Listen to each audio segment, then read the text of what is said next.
mas mabilis at mas kaunting pila sa istasyon simula kahapon, July 13. Hindi na kailangang bumili ng ticket o mag-load ng beep card para makasakay sa LRT2. Debit card, credit card, prepaid card at maging smartphone pwede nang ipangtapat sa turnstile. Narito ang ulat ni Aaron Rojas. Isang tapos ka na lang pasok na sa LRT2. Formal lang inilunsad ng Department of Transportation ang bagong automated fare collection system kung saan maaari nang direktang gamitin ng mga commuter ang Visa o Mastercard debit, credit at prepaid cards, pati QR code at compatible smartphones para makabayad ng pamasahe. Ayon sa Department of Transportation, bahagi ito ng mas malawak na modernisasyon ng pampublikong transportasyon na unti-unting ipatutupad sa lahat ng linya ng tren sa bansa. Yung collaboration natin kasama yung mga private partners natin ay nag-umpisa last year. Kung maaalala natin na last year, una nating nilaunch itong programang ito sa MRT3.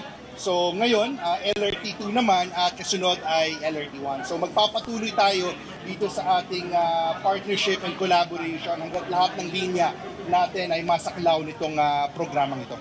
Kasabay ng paglulunsad, nag-anunsyo rin ang RCBC ng Piso Fare Cashback Promo. Mula July 13 hanggang July 31, maaaring makakuha ng cashback na katumbas ng Piso Fare ang mga kwalipikadong gumagamit ng RCBC Credit, Debit at SSS Discarte Card.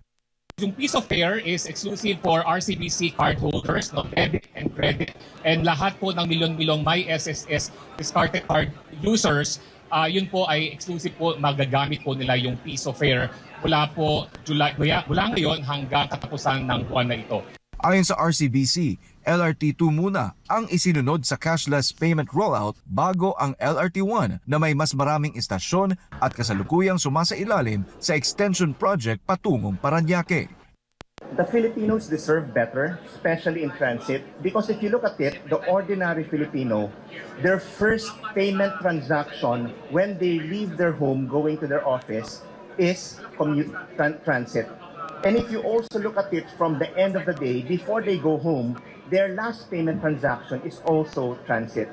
So making sure that this is digitized more or less gives a lot of convenience to them. Mas pinalawak pa ang pagpipilian ng mga pasahero dahil maaari na rin gamitin ang Google Pay sa mga Android device na may nakalink na debit o credit card at suportadong e-money accounts. Target ng pamahalaan na may isakatuparan ang parehong cashless payment system sa iba pang linya ng tren upang maging mas mabilis, mas epesyente at mas maginhawa ang biyahe ng milyong-milyong commuter araw-araw. Para sa Diyos at sa Pilipinas kung mahal, Aaron Rojas, SMNI News.